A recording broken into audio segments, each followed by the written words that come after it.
মূল্য বুঝতে শেখো হারানোর আগেই। মানুষের একটা স্বভাব আছে, যারা আমাদের জীবনে আছে, যারা প্রতিদিন পাশে থাকে, যারা আমাদের জন্য সব সময় করে যায়, সেই জিনিসগুলোর মূল্য আমরা খুবই কম বুঝি। মানুষ ভাবে এ তো আছে, কালও থাকবে, আর সেই কারণেই ভালো মানুষ, ভালোবাসা, ভালো সময়গুলোকে আমরা স্বাভাবিক বলে ধরে নিই। কিন্তু সত্যিটা খুব কঠিন।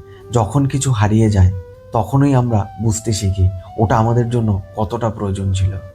যে মানুষটা তোমাকে বুঝতো, যে তোমাকে ভালোবাসতো, যে তোমার ছোট ছোট ভুলগুলো ক্ষমা করতো, তাকে যখন তুমি অবহেলা করো, একদিন তাকেই খুঁজে পাবে না।